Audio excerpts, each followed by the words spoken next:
الفاتحة إلى حضرة النبي سيدنا محمد صلى الله عليه وسلم وآله وأصحابه وأزواجه وذريته وجميع خلق النبيين والصديقين والشهداء والصالحين وجميع أولياء الله في غامض علم الله ومشايخنا ومعلمينا إلى أرواح والدينا ووالديكم والد الحاضرين خاصة أمواتنا وأمواتكم وأموات المسلمين عامة أن الله يتغشاهم بالرحمة والمغفرة ينفعنا بما علمنا ويعلمنا الذي ينفعنا على هذه النية وكل نية صالحة جامعة شاملة لخيرات الدنيا والآخرة وإلى حضرة النبي سيدنا محمد صلى الله عليه وسلم. الفاتحة.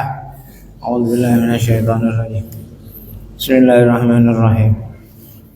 الرحمن الرحيم مالك يوم الدين إياك نعبد وإياك نستعين اهدنا الصراط المستقيم صراط الذين أنعمت عليهم غير الضالين آمين. Bismillahirrahmanirrahim. Alhamdulillah wa syukrulillah ala jami'i ni'amillah. Nahmaduhu wa nashkuruhu subhanahu wa ta'ala ala ma an'ama bi wa aulah. Asyhadu an la ilaha illallah wahdahu la syarika lah. Wa asyhadu anna sayyidana wa nabiyyana Muhammadan abduhu wa rasuluh. Syahadatan nafuzu biha fi hadhihi dunya ila yaumil qiyamah. Allahumma salli wa sallim wa barik wa karim ala sayyidina wa maulana Muhammad nuril anwar wa sirril asrar wa tiryakil aghyar wa miftahi babil yasar sayyidina wa maulana Muhammadin al-mukhtar wa alihi al-adhar wa ashabihi al-akhyar adada ni'amillahi wa ifdalihi. Amma ba'du, usikum wa iyaya bitaqwallah faqad fazal muttaqun. Qala Allah subhanahu wa ta'ala ya ayyuhalladzina amanu taqullaha haqqa tuqatih wa la tamutunna illa wa antum muslimun. Shadaqallahul azim. Masyaallah hadirin wal hadirat yang terhormat pengurus PKM, para tokoh masyarakat dan semua yang hadir, mudah-mudahan kita semuanya selalu dalam lindungan Allah Subhanahu wa taala, dalam keberkahan dari Allah Subhanahu wa taala, diatur semua urusan kita dengan yang terbaik insyaallah, dan dipersiapkan oleh Allah Subhanahu wa taala menuju kepada ridhonya yang lebih mulia, yang lebih tinggi dunia akhirat. Amin ya rabbal alamin. Alhamdulillah atas semua anugerah dan nikmat yang telah diberikan oleh Allah. Salawat dan salam yang agung, yang mulia mudah-mudahan selalu dihaturkan kepada baginda Nabi Muhammad sallallahu alaihi wasallam. Mudah-mudahan insyaallah kita tergolong umatnya yang paling bahagia dengan syafaatnya beliau insyaallah di semua syafaat. Amin ya rabbal alamin. Karena beliau memiliki banyak macamnya syafaat, dan di akhirat sendiri berapa banyak fase-fase kehidupan. Ya, maka jangan dianggap kemudian sebentar. Satu terminal akhirat saja entah mungkin perlu sekian ribu tahun. Satu terminal akhirat, ya kan? Dan itu setiap terminal akhirat ada syafaat baginda Nabi Muhammad sallallahu alaihi wasallam. Di alam barzakh ada syafaatnya Nabi. Di kebangkitan ada syafaatnya Nabi. Di padang mahsyar ada syafaatnya Nabi. Ya, di waktu hisab ada syafaatnya Nabi. Sampai terakhir di timbangan amal ada syafaatnya Nabi. Sampai terakhir di antara sirat, neraka dan surga. Di dalam surga pun ada syafaatnya Nabi. Mudah-mudahan kita di semua fase tersebut insyaallah selalu berada dalam syafaatnya Rasulullah sallallahu alaihi wasallam. Amin ya rabbal alamin. Tak terlupakan keluarga beliau, sahabat beliau dan semua pengikutnya ila yaumil qiyamah. Hadirin hadirat rahimakumullah. Mohon maaf pada Rabu yang sebelumnya sempat libur. Akhir dari pembahasan kita tentang adab bangun dari tidur, yang sudah kita jelaskan bahwa hadis baginda Nabi Muhammad sallallahu alaihi wasallam, innakum satamutuna kama tanamun wa tub'atsuna kama tastayqidun.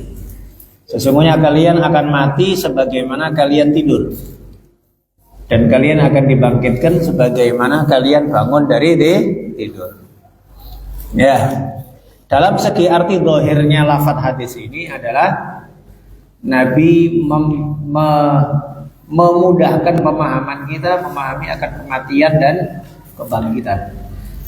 Karena di antara pemahaman yang sulit diterima oleh orang kafir pada zaman dulu adalah kebangkitan. Kebangkitan. Karena otak pikiran mereka tidak sampai mereka berpikir cemana kok dibangkitkan padahal sudah tubuh hancur lebur entah kemana-mana.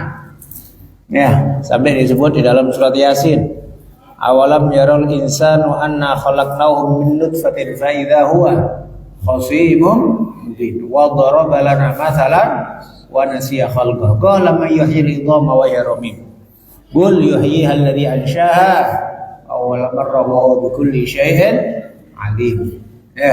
Allah membuat percontohan, tidakkah manusia melihat awal kejadian manusia dari sperma, kemudian mendadak dia kok membantah-bantah Allah Subhanahu wa taala, membantah hukum Allah. Wa daraba lana mathalan wa nasiya khalqah. Dia buat perumpamaan dan dia lupa penciptaan dirinya sendiri. Qala may yuhyil idhama wa hiya, siapa yang menghidupkan ini tulang-tulang yang remuk yang hancur ini. Orang kafir datang sama Nabi bawa tulang yang sudah remuk. Diremukkan depan Nabi. Siapa pula yang mau membangkitkan tulang yang sudah hancur ini Muhammad? Dijawab Allah, qul yuhyiha alladhi anshaha awwal. Akan dihidupkan oleh Allah zat yang membuatnya pertama kali. Sebelum tulang itu apa? Sperma. Satu sel aja. Kudrat Allah Subhanahu wa taala. Nabi mendekatkan pemahaman bahwa sebagaimana kita tidur, kita mati. Orang itu Pak kalau sudah ngantuk, udah tertidur ya, nggak bisa ditahan. Orang di perjalanan di bis, meskipun bisnya oleng-oleng, dia namanya ngantuk tidur. Ya kan? Gimana pun di pesawat segala macam tidur. Sama kematian juga demikian. Dan nanti di hari kiamat akan dibangkitkan kalian sebagaimana kalian bangun dari tidur. Ini tamtsil untuk mendekatkan pemahaman. Juga termasuk juga para ulama juga membuat percontohan supaya akhir masa sebelum kita tidur supaya diakhiri dengan baik. Sebagaimana mau mati, mudah-mudahan husnul khotimah. Dan juga pertama kali bangun tidur juga demikian, berpikir yang baik. Supaya nanti kita dibangkitkan oleh Allah di hari kiamat. Pertama kali kebangkitan adalah kebangkitan yang baik. Sudah kita jelaskan akan adab tidur. Gimana kita sebelum tidur itu baca doa kah? Berpikir yang positif kah? Niat-niat yang baik kah? Jangan sampai sebelum tidur nyimpan dendam sama orang, memplanningkan balas orang dan lain sebagainya, sifat-sifat buruk. Dan akhiri dengan ucapan la ilaha illallah sebelum tidur itu kalau bisa. Setelah baca doa-doa yang lain, macam doa Subhanallah mahya bismika amut atau baca subhanallah 33, alhamdulillah 33, Allahu akbar 33. Dan semua doa-doa yang Anda hafal terakhir la ilaha illallah dah tidur. Karena tidak jarang kadang orang tidur kebablasan. Orang tidur kebablasan enggak bangun-bangun. Supaya akhir ucapan kita la ilaha illallah.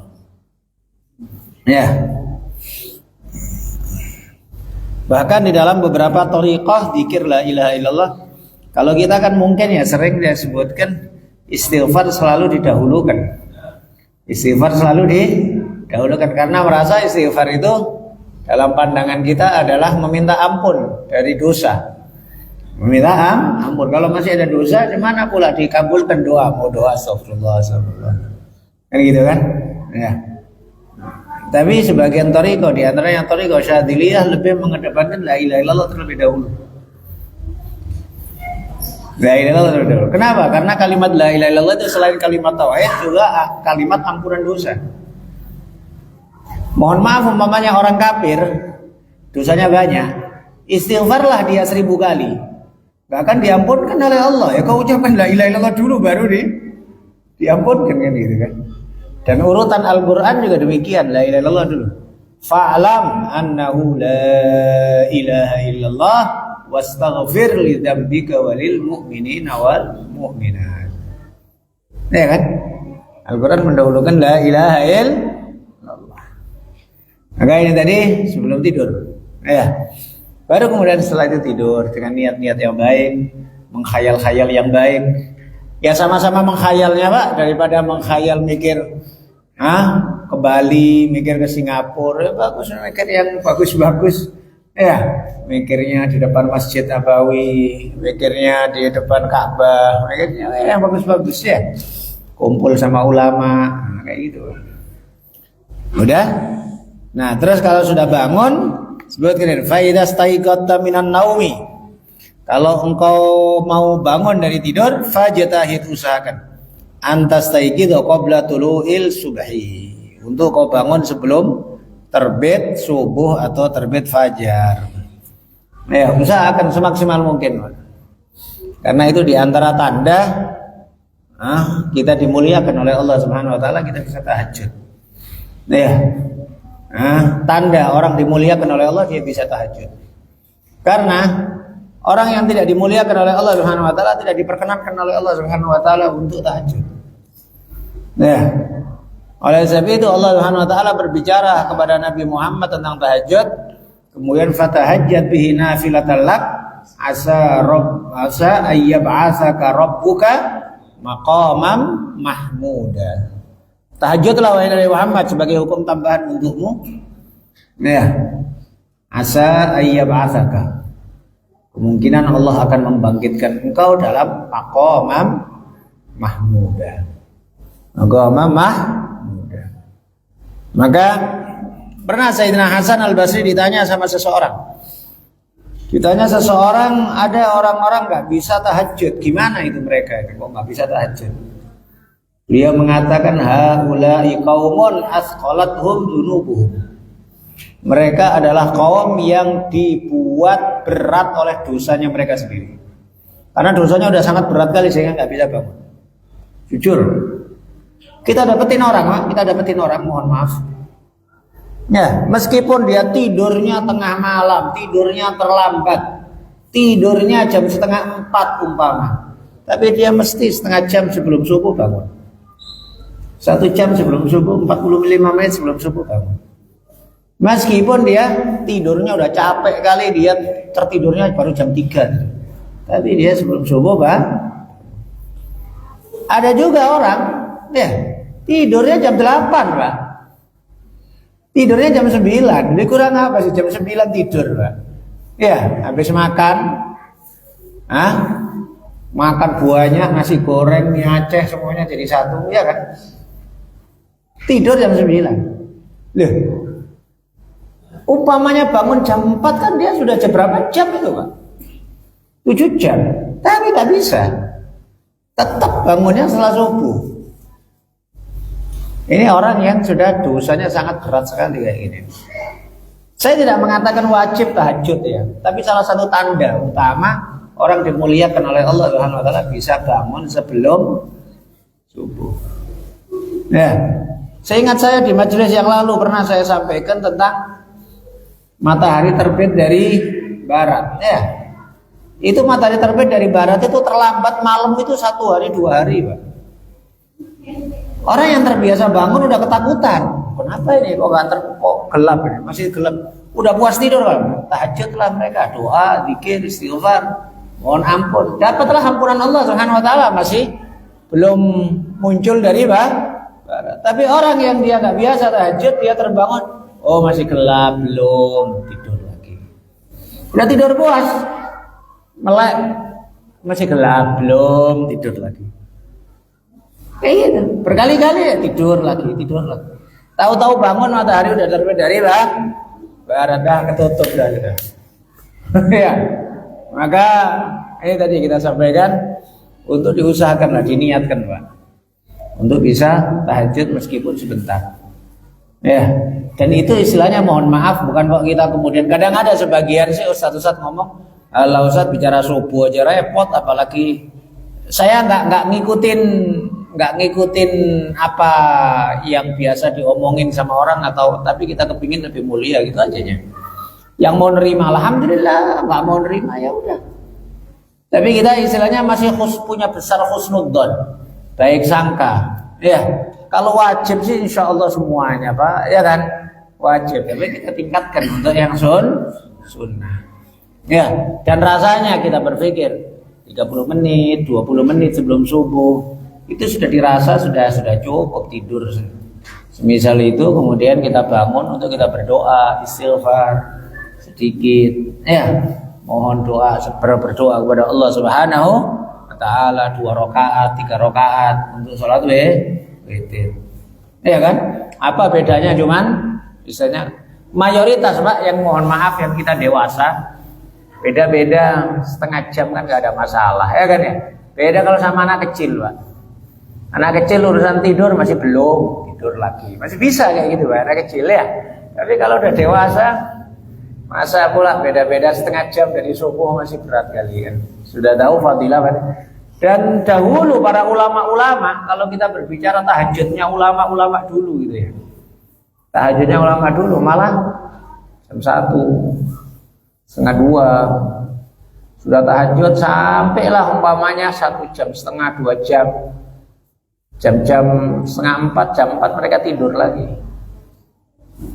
Kenapa kok mereka tidur lagi? Kalau supaya untuk nutupin sama orang awam supaya tidak dianggap sebagai orang ahli tahajud. Oh sama ajanya bangun-bangun subuhnya. Padahal mereka ulama-ulama itu tahajudnya jam 1, jam setengah 2. Mereka bangun Bahkan disebutkan Imam Syafi'i radhiyallahu an, beliau disebutkan membagi malamnya jadi sepertiga. Imam Syafi'i. Sepertiga untuk ilmu, sepertiga untuk istirahat, sepertiga untuk ibadah.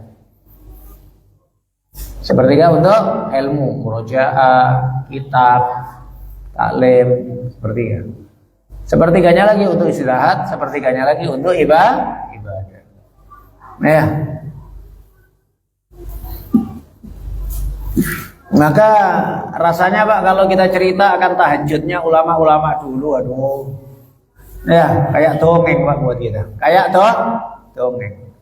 Ya udah, yang sedikit ini insya Allah mudah-mudahan kalau diistiqomai. Ya, meskipun tadi kita sampaikan 3 rakaat sebelum subuh. Belum azan subuh sholat witir. Beristighfarlah kita. Ya, ada hadisnya Nabi yang menyebutkan dalam riwayat Imam Tabarani. Barang siapa yang beristighfar kepada Allah untuk muslimin, muslimat, mukminin, mukminat sebelum subuh dan sebelum maghrib 27 kali. 27 kali. Maka dia termasuk orang yang mustajab doa. Dan dengan berkat mereka Allah nurunkan hujan kepada semua manusia. Astaghfirullah lil mu'minina wal mu'minat 27 kali. Sebelum subuh, sebelum maghrib.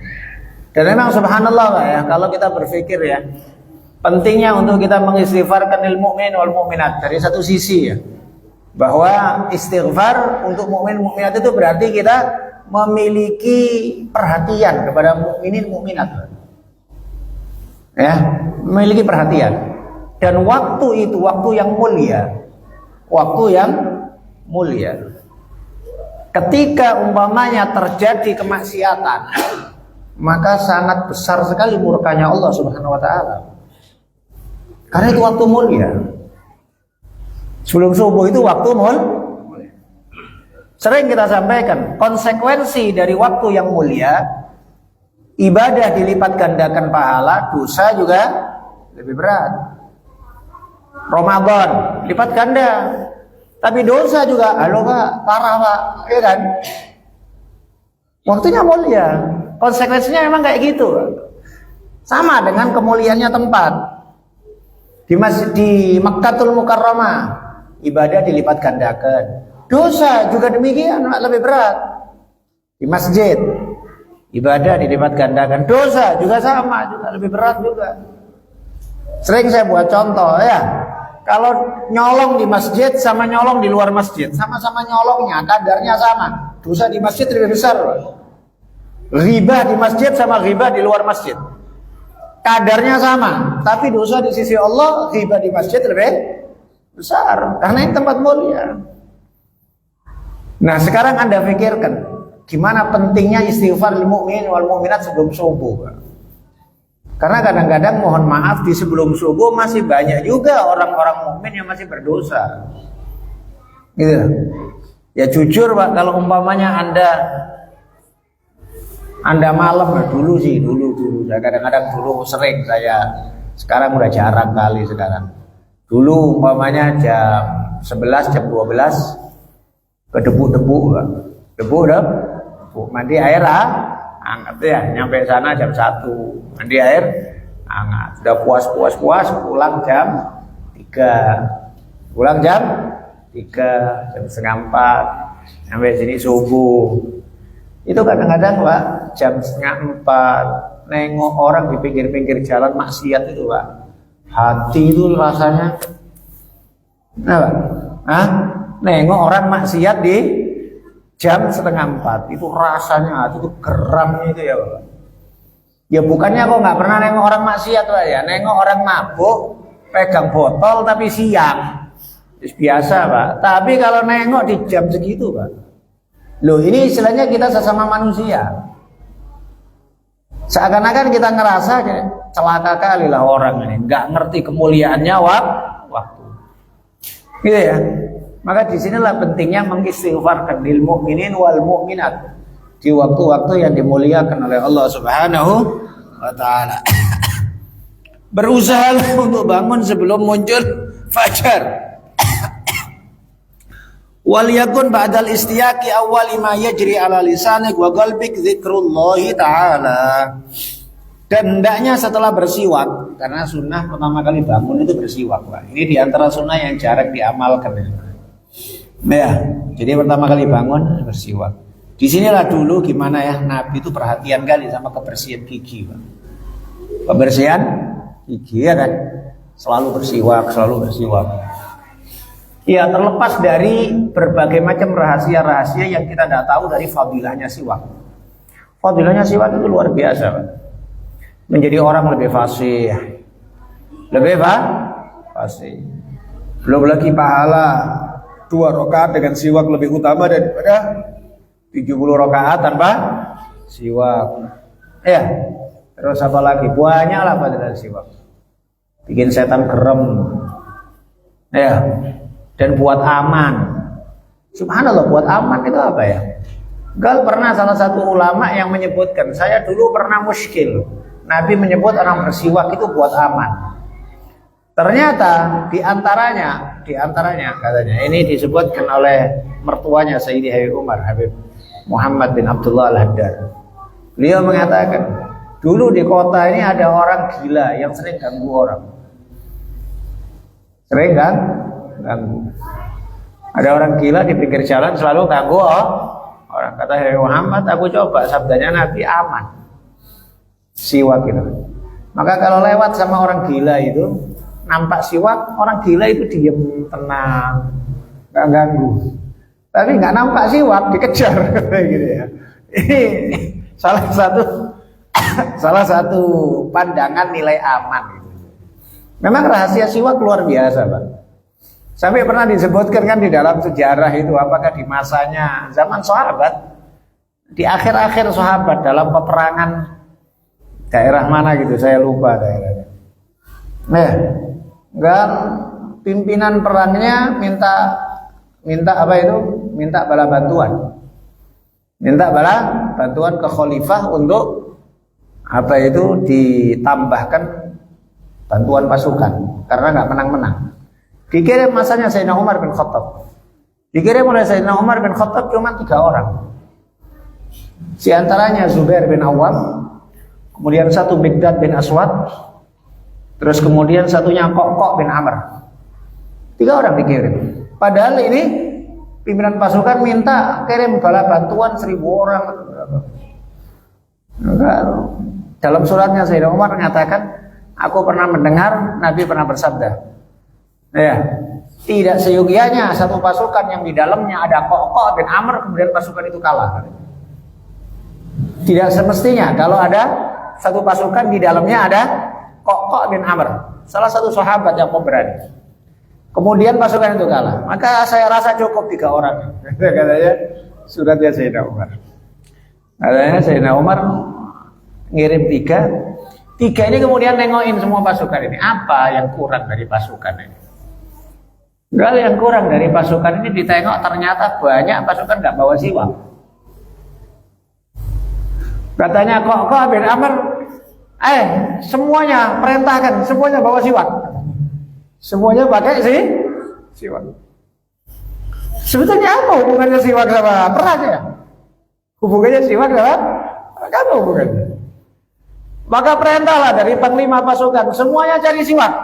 Cari siwak. Jabut apa ini? Kayu arak ya. Kan banyak di Jazirah Arab itu di pinggir-pinggir jalan kayu arak. Nah, kemudian diasah dia gini-giniin sama giginya. Subhanallah lagi cari siwak itu. Ya, ada mata-mata musuh yang lihat. Mata-matanya musuh ini kok pas pula dia mata-mata yang dia mungkin bodoh nggak ngerti ya.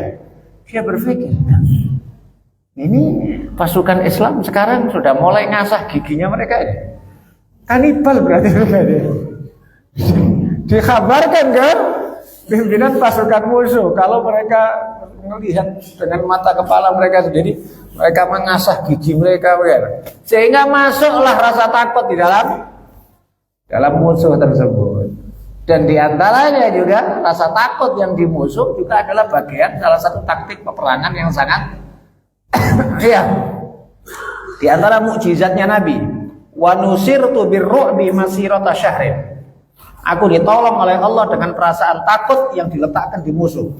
Padahal jarak ketemu sama musuh belum perjalanan 1 bulan. Musuh sudah gemetaran, sudah takut. Nah takut itu Pak memang sudah istilahnya ya separuh menang sudah Pak. Kalau orang sudah, ya kan? Nah, itu di antara hikmahnya. Banyak sih fadilah-fadilahnya sih siwak.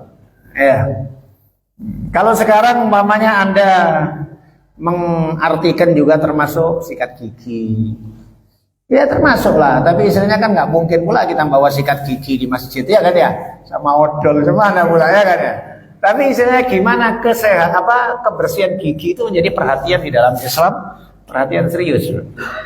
Dan subhanallah saya pun juga tahu, barusan saja secara medis, ya ternyata urusan gigi ini juga berpengaruh kepada jantung. Berpengaruh sama jantung.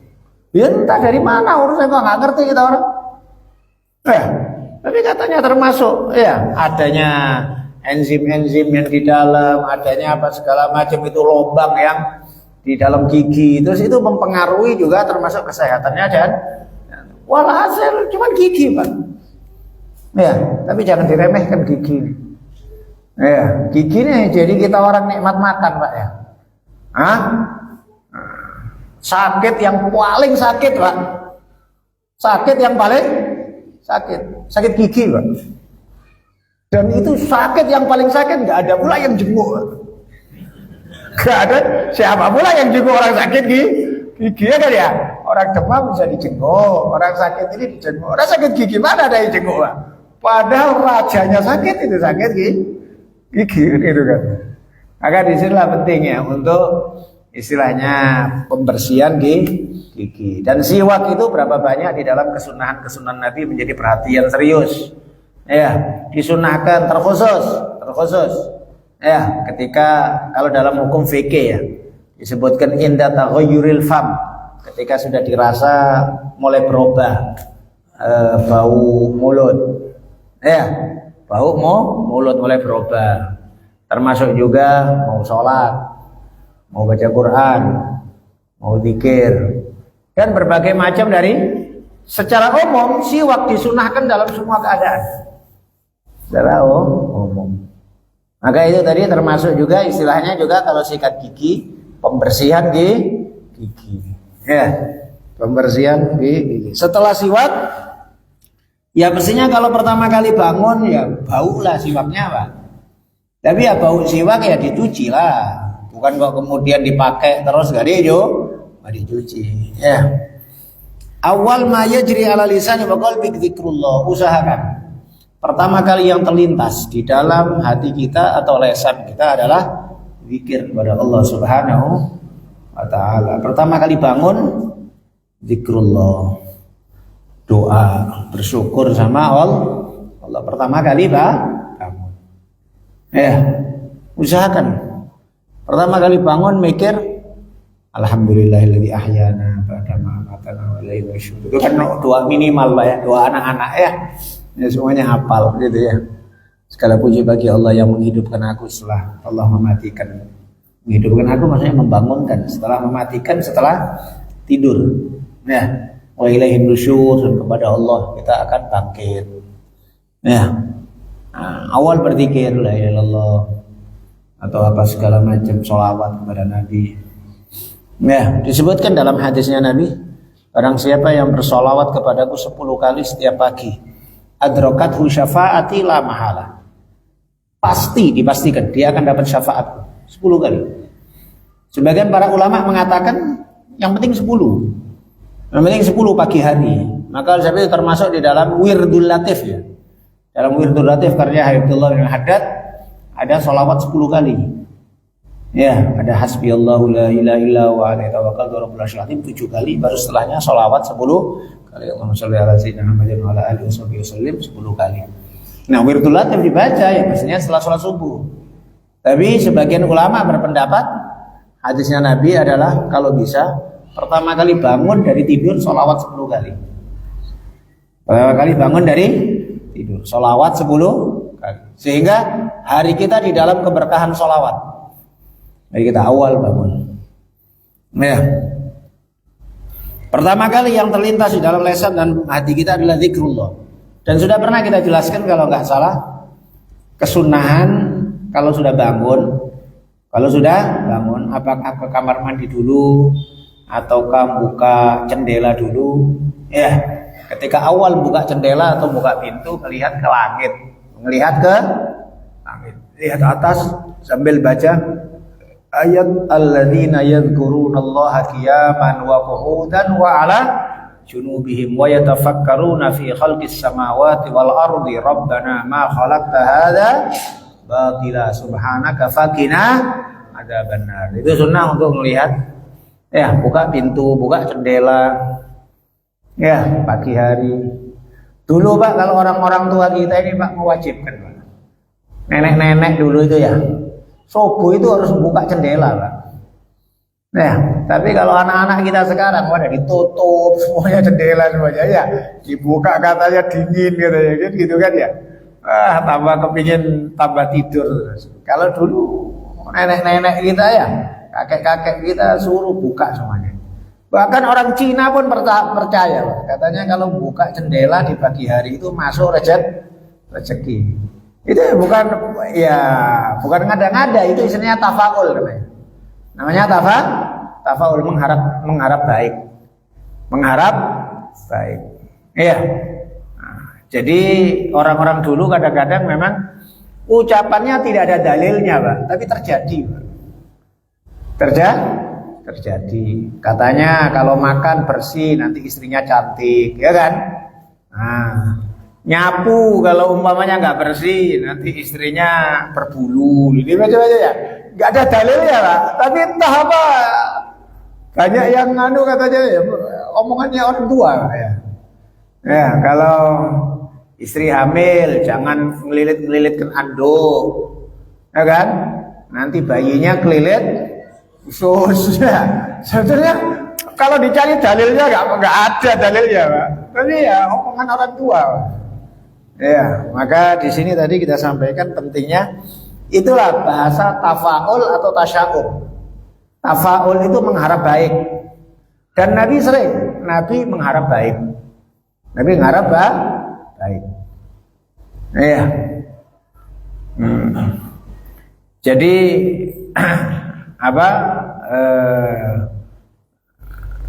Nabi keluar dari Gua Tsur, pas waktu keluar udah nggak jauh jumpa sama satu orang. Ditanya sama Nabi, siapa engkau? Dia mengatakan namaku Suhail. Oh, kata Nabi, ya Abu Bakar, sahula amruna, udah gampang urusan kita. Sahula amruna. Jadi tafaul dengan nama yang baik, jumpa sama orang dan lain sebagainya, itu diantara sunnahnya Nabi. Nah, maka ucapkan ketika bangun tersebut, alhamdulilladzi ahyana ba'da ma amatana wa ilaihin nusyur. Ini doa di sini panjang ya Pak. Kalau bisa hafal alhamdulillah, tapi saya baca aja. Saya yakin sih 99% nggak hafal Bapak-bapak, panjang kali ini ya kan ya. Pendek aja nggak hafal, kadang-kadang panjang pula. Tapi minimal artinya untuk mendatangkan kepada kita rasa syukur ketika baru bangun tidur. Asbahna wa asbahal mulku lillah wal azamatu was sultanu lillah wal izzatu wal qudratu lillahi rabbil alamin. Kami di pagi hari ini semua kekuasaan milik Allah, keagungan milik Allah, kemuliaan dan kudrat hanya milik Allah. Jadi pertama kali bangun mikirkan iman. Kami pagi hari ini semua kekuasaan milik Allah, keagungan milik Allah, kehormatan milik Allah, kudrat mutlak milik Allah. Asbahna ala fitratul Islam wa ala kalimatul ikhlas wa ala dini nabiyina Muhammad sallallahu alaihi wasallam wa ala millati Ibrahim hanifan musliman wa ma kana minal musyrikin. Kami di pagi hari ini dalam kesucian Islam, fitratil Islam, kalimatul ikhlas, kalimat tauhid la ilaha illallah, dan di atas agama Nabi kita Nabi Muhammad, dan atas milahnya datuk kita Nabi Ibrahim, hanifan muslimah wa ma kana minal musyrikin. Isyarat pertama kali bangun yang kita pikir Nabi Muhammad, Nabi Ibrahim, ya, Nabi Muhammad, Nabi Ibrahim. Berarti adanya keterikatan hati dengan Nabi termulia. Ya, hanifan muslimah. Sifatnya Nabi Ibrahim hanif muslim. Hanif itu condong kepada kebenaran, menjauhi kebatilan. Maka semua kebatilan kita menjauhi. Semua kebaikan kita amalkan, tidak kita amalkan kita senang. Itu arti sifat hanif. Hanif itu selalu condong dan kepingin kebaikan, baik untuk diri sendiri atau orang lain, dan menjauhi kebatilan apapun itu. Kadang ada Pak sebagian orang tidak ikut kebatilan tapi hatinya senang. Ya salah dia Pak.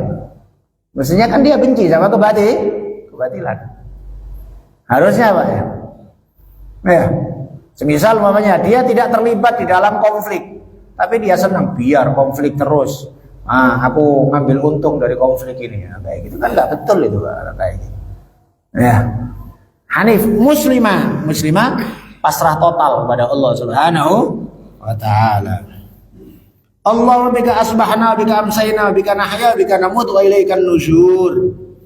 Ya Allah, denganmu aku masuk pagi hari, denganmu aku masuk sore hari, denganmu aku hidup, denganmu aku mati, dan kepadamu kami akan dibangkitkan.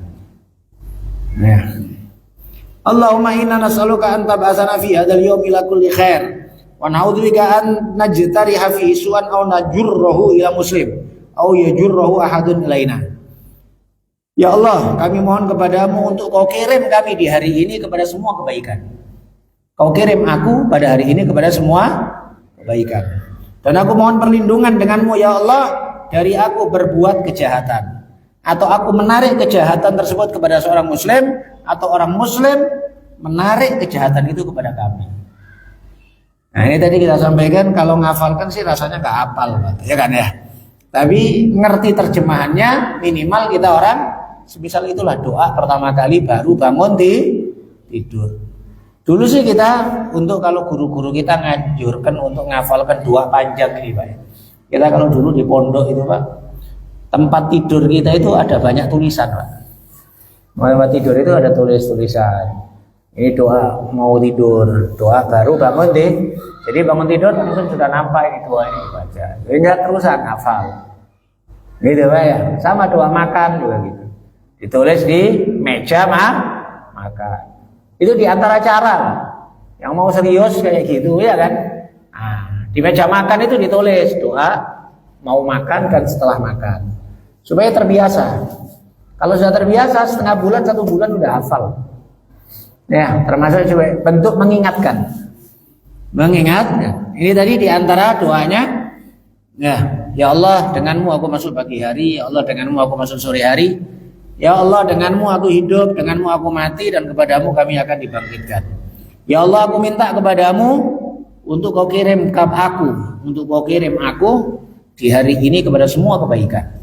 Dan aku mohon perlindungan denganmu dari aku berbuat kejahatan, atau aku menariknya kepada seorang muslim, atau seseorang menarik kejahatan itu kepadaku, sehingga terjauh dari semua kejahatan. Jangan pula kita narik kejahatan kepada orang lain, atau orang lain menarik kejahatan sama kita. Kita nggak dolimin orang, dan juga orang lain jangan dolimin kita, gitu loh Pak. Kita kepingin damai, nggak cari musuh, ya kan ya. Nah, maka kadang-kadang Pak, kita cuman kadang-kadang sebagian orang, yang penting aku nggak dolim, yang penting aku nggak nyakitin orang. Tapi kalau disakitin orang, ya ganggu juga Pak. Ganggu juga kepinginnya kita. Ya kita nggak nyakitin, kita juga tidak disakitin kan gitu Pak ya. Kepinginnya ya kan, supaya hidup tenang, nyaman. Ya. Wa nas'aluka khaira hadzal yaum wa khaira ma fihi wa na'udzubika min syarri wa syarri ma fihi. Aku mohon kepadamu ya Allah kebaikan ini hari dan kebaikan apapun yang ada di dalamnya. Dan aku mohon perlindungan kepadamu dari keburukan hari ini dan keburukan apapun yang di dalamnya. Ini doa-doa apa tadi? Setelah bangun tidur. Ya. Maka insya Allah kalau awal bangun tidur sudah terfikir doa-doa ini, insya Allah seger Pak. Seger, bangun itu segar, semangat. Maka orang itu pertama kali memang ditengok pertama kali gimana dia bangun dari tidur, seger apa males. Ya. Kan disebutkan dalam hadis Sahih Bukhari Muslim. Setiap orang kalau tidur itu setan buat ikatan di kepalanya 3 ikatan. Hadis ya. Setan buat ikatan di kepalanya 3. Tapi kalau dia umpamanya bangunnya agak males, sholat gak sholat, maka dia bangun akhirnya ya nggak ada semangat, belum lagi kemudian istilahnya hatinya kosong dari zikrullah, selalu digangguin sama setan. Ya, tapi orang yang sabdanya Nabi, fa idza qama, kalau dia bangun, wa dzakarallah, dia doa sama Allah, zikir sama Allah, in halat uqdah, terlepas satu ikatan. Tsumma qama lil wudu, kemudian dia menuju kepada wudu. In halat uqdah, terlepas ikatan kedua. Tsumma qama ila shalah, kemudian dia berdiri menuju salat. In halat uqdah, maka terlepaslah 3 ikatan tersebut. Kemudian dia bangun dalam keadaan segar, dalam ridho Allah Subhanahu wa ta'ala. Enak dia, seger. Ya. Nah, tapi kalau umpamanya masih malas-malasan, ya, enggak doa. Nah, mau kencing males, ya, mau wudhu males, akhirnya males terus Pak. Dan awal ujian kita adalah pertama kali adalah awal pagi. Itu ujian pertama hidup kita. Maka saya itu orang yang nggak sholat subuh itu sudah jelas itu ujian pertama udah gagal udah. Ujian pertama udah gagal. Ujian pertama ya sholat subuh. Ujian pertama. Sebelum kita bicara yang lain, nanti ada ujian, ada menghindar dari maksiat atau enggak, menghindar dari dosa atau enggak, itu nanti siang itu Pak. Pertama kali adalah perintah sholat subuh. 2 rakaat aja, ya kan? Nah, maka di sini kita berharap pada Allah Subhanahu wa taala, insyaallah waktu-waktu kita diberkahin oleh Allah Subhanahu wa taala. Insyaallah bab berikutnya adab memakai baju dan lain sebagainya, insyaallah kita lanjutkan pada majelis yang akan datang. Al-Fatihah. Bismillahirrahmanirrahim. Ar-Rahmanir-Rahim. Maliki yaumiddin. Iyyaka na'budu wa iyyaka nasta'in. Shiratal mustaqim. Shiratal ladzina ghairil maghdubi 'alaihim. Bismillahirrahmanirrahim. Alhamdulillahirabbil alamin. Allahumma shalli wa sallim ala sayyidina Muhammad wa alihi washabihi ajma'in. Rabbana taqabbal minna innaka antas samiul alim wa tub 'alaina innaka antat tawwabur rahim. Allahumma zidna ilman nafi'a wa amalan sholihan mutaqabbala wa rizqan wasi'an halalan thayyiban mubarakah. Allahumma anfa'na bima 'allamtana wa 'allimna alladhi yanfa'una. Allahumma inna nas'aluka al-ilma wal 'amal wa na'udzubika minaz zayghi waz zalal. Allahumma inna nas'aluka al-futuh wal munuh war rusuh salahil qalb war ruh wa taubatan nasuh. Rabbana hab lana min azwajina wa dhurriyyatina qurrata a'yun waj'alna lil muttaqina imama. Rabbana atina fid dunya hasanah fil akhirati hasanah wa qina adzaban nar. Sallallahu alaihi wasallam ala sayyidina Muhammad wa alihi washabihi ajma'in. Walhamdulillah.